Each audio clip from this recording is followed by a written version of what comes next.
कि काजू भुने प्लेट में विस्की गिलास में कि काजू भुने प्लेट में विस्की गिलास में उतरा है राम राज और सांसद निवास में और विधायक निवास में।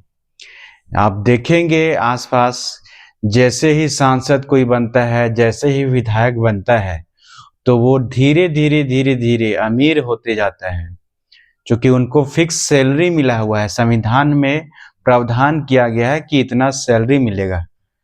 ठीक है, संसद कानून बनाकर फिक्स करती है कि किसी भी एमपी को, किसी भी एमएलए को कितना आखिर सैलरी मिलेगा। लेकिन सैलरी से अधिक अकूत संपत्ति उनके पास कैसे मिलता है? उनके घर में छापा माराता है, उनके भाई के घर में मिलता है, उनके पड़ोसी के घर में मिलता है, उनके रिलेटिव के घर में मिलता है। तो जाहिर सी बात है, वो भारत के यानी कि राष्ट्र के संपत्ति का वो जो है दुरुपयोग करते हैं और कहीं न कहीं जनता के अधिकारों का वो हनन करते हैं। जनता के जब मन में असंतोष की भावना उभरती है, जब जनता असंतोष को पाती है, तो अभी नेपाल की घटना से आप सभी रूबरू होंगे। नेपाल का संसद जो है धुआं-धुआं करने लगा।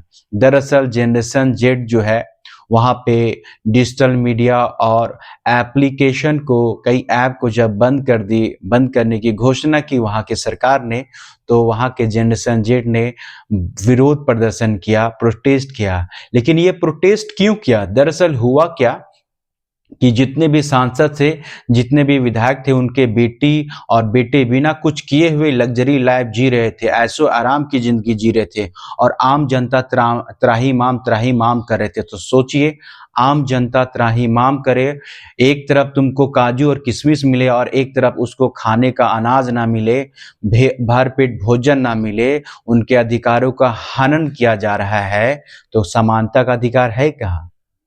समानता का अधिकार ये कहने का मतलब होता है कि सबको बराबर अधिकार मिला गया।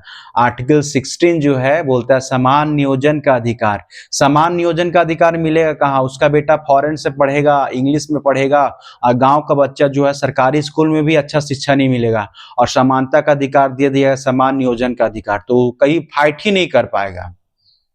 तो अमीर का बेटा अमीर और गरीब का बेटा गरीब बनते रहेगा। तो जब जनरेशन जेड जब वो देखे अमीर का बेटा जो है अमीर बनता जा रहा है और गरीब का गरीब होता जा रहा है, हमारे अधिकारों का हनन कर रहा है, इसलिए उन्होंने संसद भवन को फूंक दिया। जनता न्याय मांग रही थी, भ्रष्टाचार के खिलाफ आवाज उठाई और जनरेशन जेड धुआं धुआं संसद को कर दिया। इसलिए सबक लें।